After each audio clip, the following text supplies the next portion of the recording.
Moby Dick by Herman Melville, chapters 4 through 7. Chapter 4. The Counterpane. Upon waking next morning about daylight, I found Queequeg's arm thrown over me in the most loving and affectionate manner. You had almost thought I had been his wife.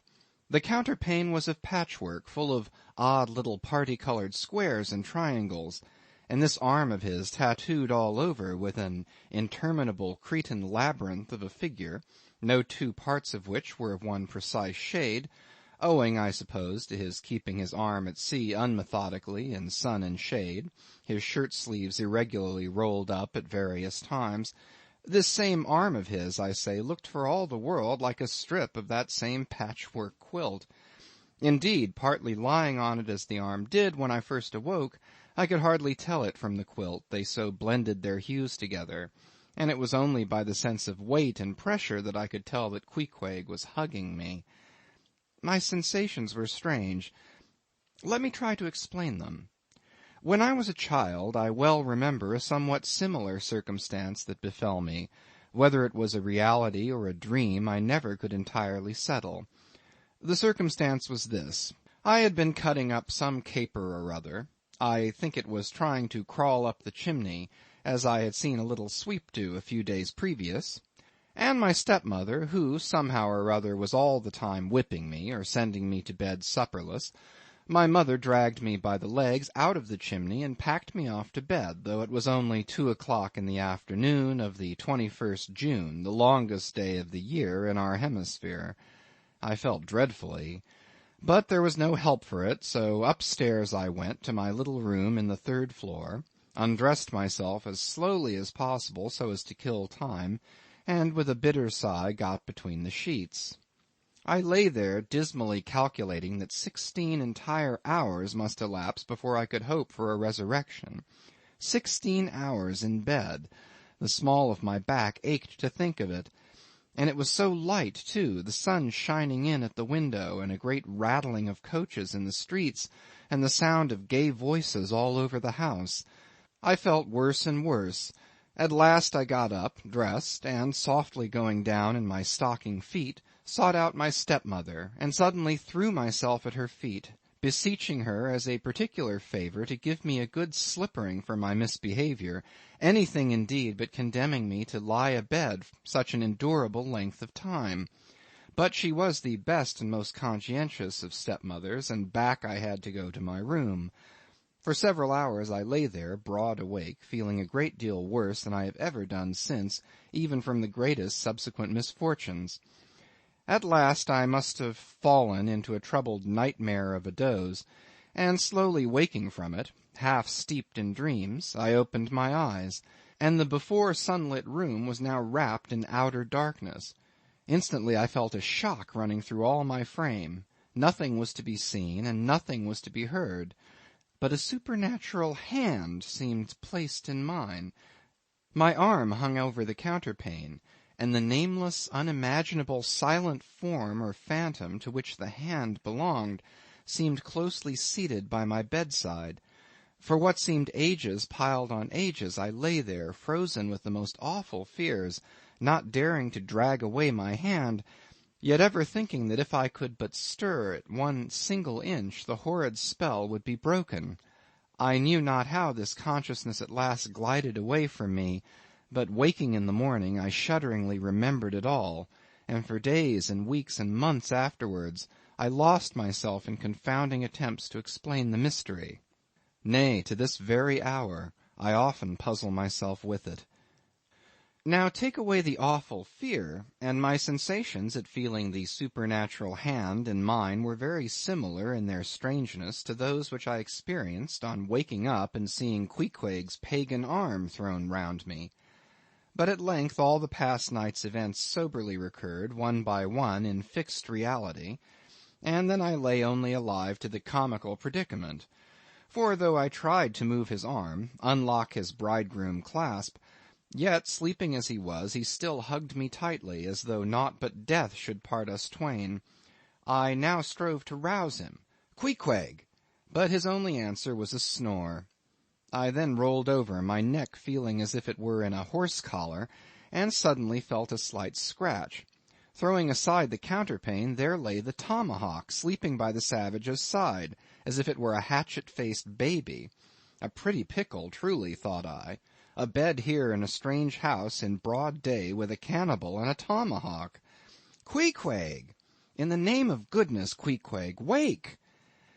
At length, by dint of much wriggling and loud and incessant expostulations upon the unbecomingness of his hugging a fellow male in that matrimonial sort of style, I succeeded in extracting a grunt, and presently he drew back his arm, shook himself all over like a Newfoundland dog just from the water, and sat up in bed, stiff as a pikestaff, looking at me, and rubbing his eyes as if he did not altogether remember how I came to be there, though a dim consciousness of knowing something about me seemed slowly dawning over him. Meanwhile I lay quietly eyeing him, having no serious misgivings now, and bent upon narrowly observing so curious a creature. When at last his mind seemed made up touching the character of his bedfellow, and he became, as it were, reconciled to the fact, he jumped out upon the floor, and by certain signs and sounds gave me to understand that, if it pleased me, he would dress first, and then leave me to dress afterward, leaving the whole apartment to myself. Thinks I, Queequeg, under the circumstances this is a very civilized overture.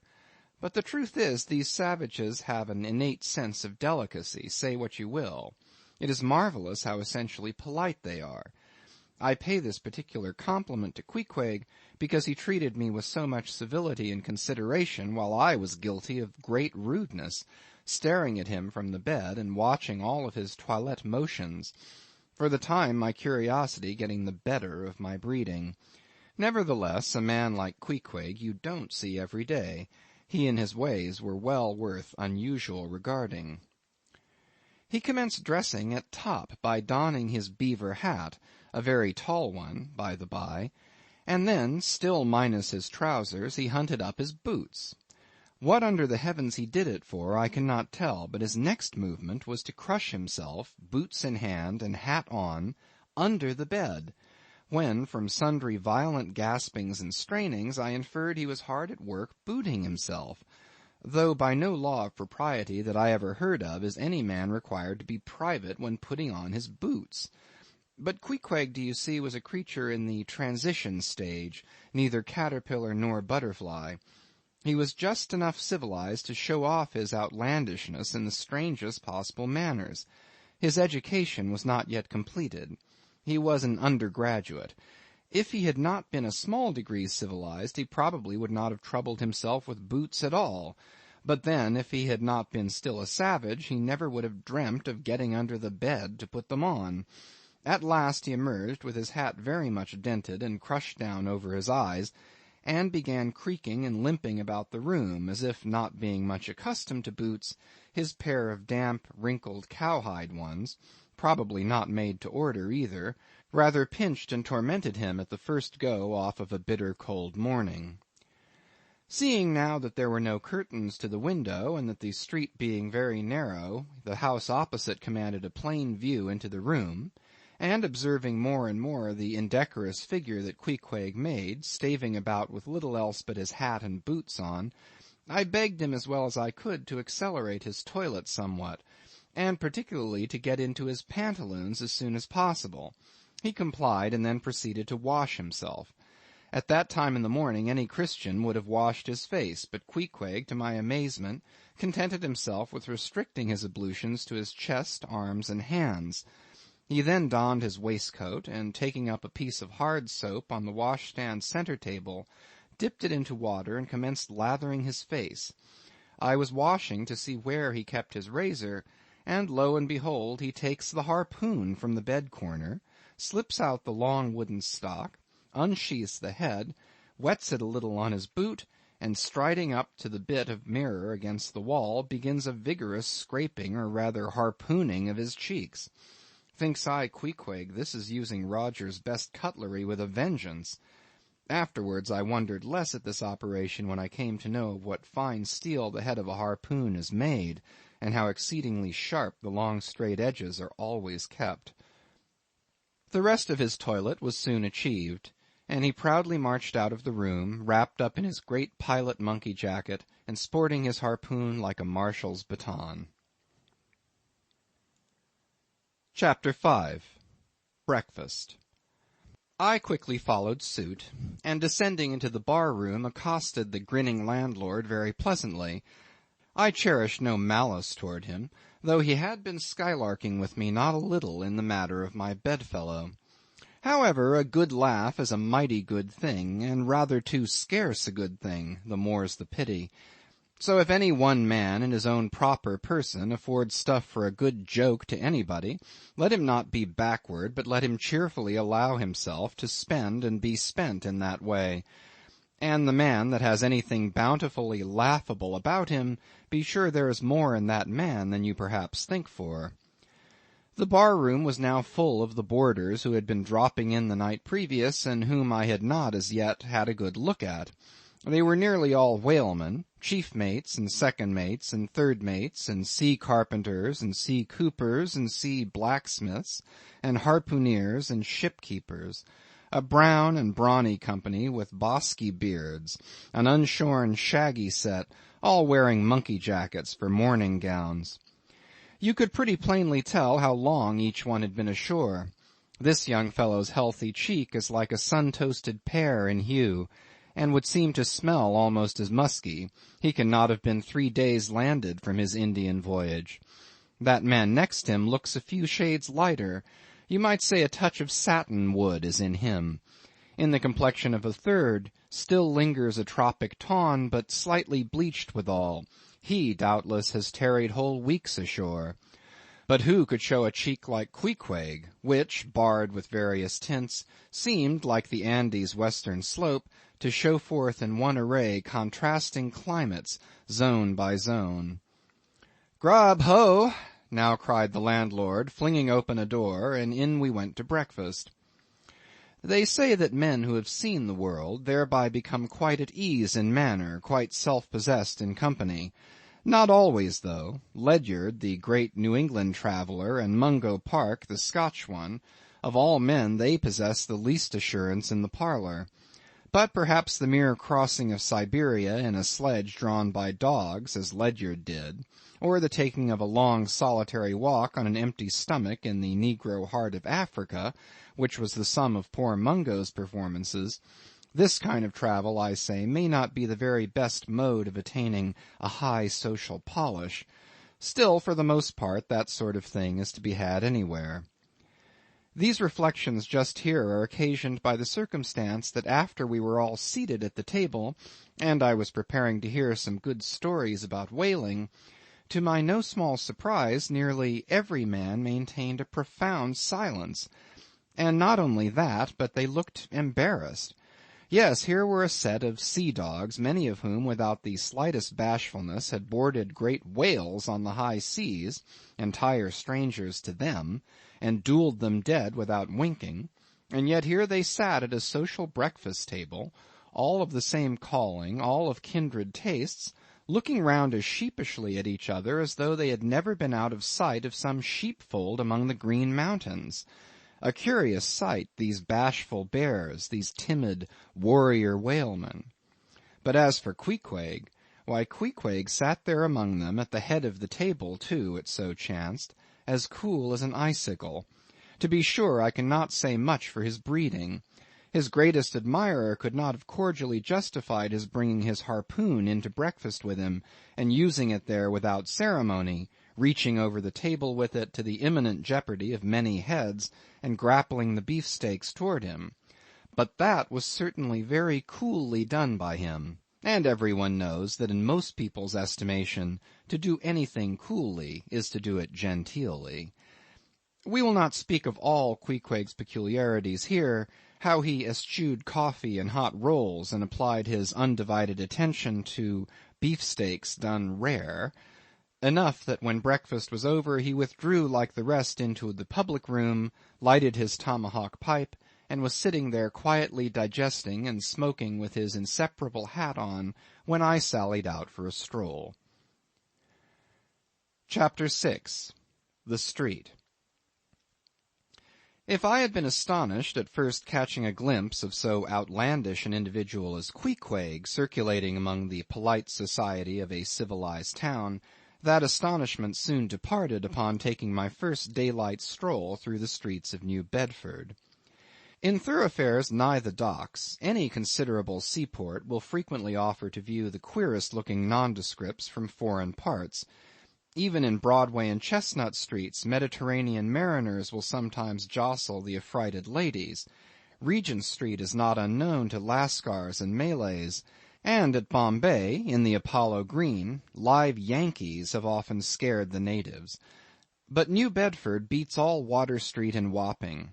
In these last-mentioned haunts you see only sailors, but in New Bedford actual cannibals stand chatting at street corners, savages outright, many of whom yet carry on their bones unholy flesh.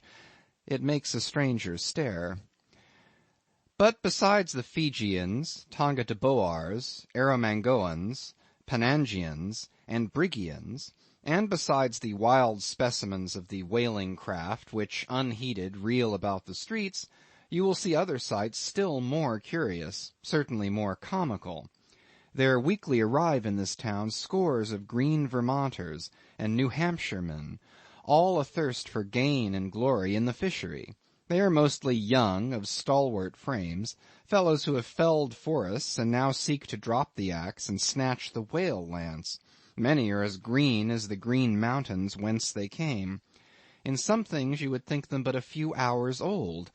Look there, that chap strutting round the corner. He wears a beaver hat and swallow-tailed coat, girdled with a sailor belt and sheath knife. Here comes another with a southwester and a bombazine cloak. No town-bred dandy will compare with a country-bred one. I mean a downright bumpkin dandy. A fellow that, in the dog days, will mow his 2 acres in buckskin gloves for fear of tanning his hands. Now, when a country dandy like this takes it into his head to make a distinguished reputation and joins the great whale fishery, you should see the comical things he does upon reaching the seaport. In bespeaking his sea outfit he orders bell-buttons to his waistcoats, straps to his canvas trousers. Ah, poor hayseed, how bitterly will burst those straps in the first howling gale, when thou art driven, straps, button, and all, down the throat of the tempest. But think not that this famous town has only harpooneers, cannibals, and bumpkins to show her visitors. Not at all. Still New Bedford is a queer place. Had it not been for us whalemen, that tract of land would this day perhaps have been in as howling condition as the coast of Labrador. As it is, parts of her back country are enough to frighten one, they look so bony. The town itself is perhaps the dearest place to live in all New England. It is a land of oil, true enough, but not like Canaan, a land also of corn and wine. The streets do not run with milk, nor in the springtime do they pave them with fresh eggs. Yet in spite of this, nowhere in all America will you find more patrician-like houses, parks and gardens more opulent, than in New Bedford. Whence came they? How planted upon this once scraggy scoria of a country? Go and gaze upon the iron emblematical harpoons round yonder lofty mansion, and your question will be answered. Yes, all these brave houses and flowery gardens came from the Atlantic, Pacific, and Indian Ocean. One and all they were harpooned and dragged up hither from the bottom of the sea. Can Herr Alexander perform a feat like that? In New Bedford, fathers, they say, give whales for dowers to their daughters, and portion off their nieces with a few porpoises apiece. You must go to New Bedford to see a brilliant wedding, for they say they have reservoirs of oil in every house, and every night recklessly burn their lengths in spermaceti candles. In summer time the town is sweet to see, full of fine maples, long avenues of green and gold. And in August, high in air, the beautiful and bountiful horse-chestnuts, candelabra-wise, proffer the passer-by their tapering upright cones of congregated blossoms. So omnipotent is art, which in many a district of New Bedford has superinduced bright terraces of flowers upon the barren refuse rocks thrown aside at creation's final day. And the women of New Bedford, they bloom like their own red roses. But roses only bloom in summer, whereas the fine carnation of their cheeks is perennial as sunlight in the seventh heavens. Elsewhere match that bloom of theirs ye cannot, save in Salem, where, they tell me, the young girls breathe such musk, their sailor sweethearts smell them miles offshore, as though they were drawing nigh the odorous Moluccas instead of the puritanic sands. Chapter 7. The Chapel. In this same New Bedford there stands a whaleman's chapel, and few are the moody fishermen shortly bound for the Indian Ocean or Pacific who fail to make a Sunday visit to the spot. I am sure that I did not. Returning from my first morning stroll, I again sallied out upon this special errand. The sky had changed from clear, sunny cold to driving sleet and mist. Wrapping myself in my shaggy jacket of the cloth called bearskin, I fought my way against the stubborn storm. Entering, I found a small scattered congregation of sailors and sailors' wives and widows. A muffled silence reigned, only broken at times by the shrieks of the storm. Each silent worshipper seemed purposely sitting apart from the other, as if each silent grief were insular and incommunicable. The chaplain had not yet arrived, and there these silent islands of men and women sat steadfastly eyeing several marble tablets with black borders masoned into the walls on either side of the pulpit. 3 of them ran something like the following, but I do not pretend to quote. Sacred to the memory of John Talbot, who at the age of 18 was lost overboard near the Isle of Desolation off Patagonia, November 1st, 1836. This tablet is erected to his memory by his sister. Sacred to the memory of Robert Long, Willis Ellery, Nathan Coleman, Walter Canny, Seth Macy, and Samuel Gleig, forming one of the boat's crews of the ship Eliza, who were towed out of sight by a whale on the offshore ground in the Pacific, December 31st, 1839.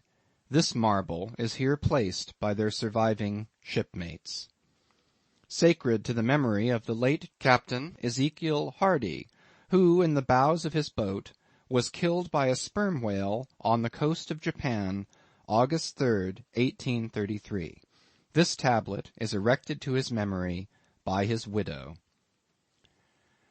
Shaking off the sleet from my ice-glazed hat and jacket, I seated myself near the door, and turning sideways was surprised to see Queequeg near me.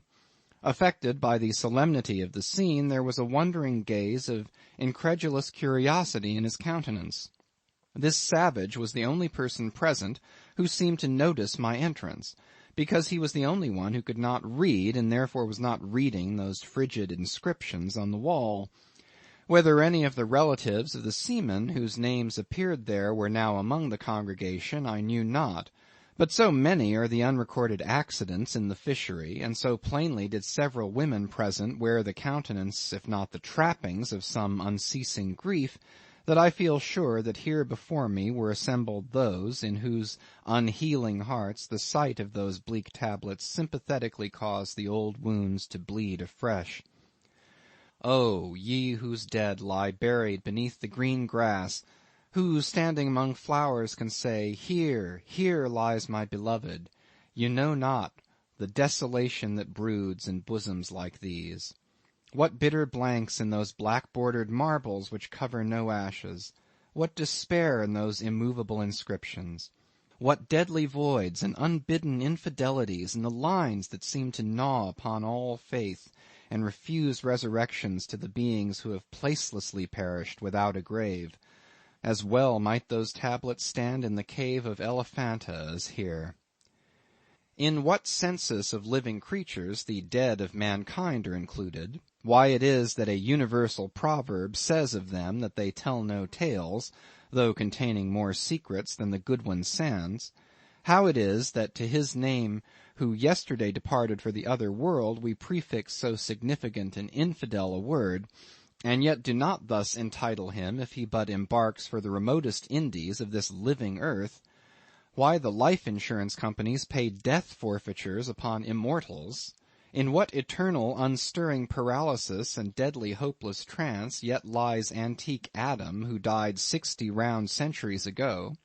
How it is that we still refuse to be comforted for those who we nevertheless maintain are dwelling in unspeakable bliss? Why all the living so strive to hush all the dead? Wherefore but the rumour of a knocking in a tomb will terrify a whole city?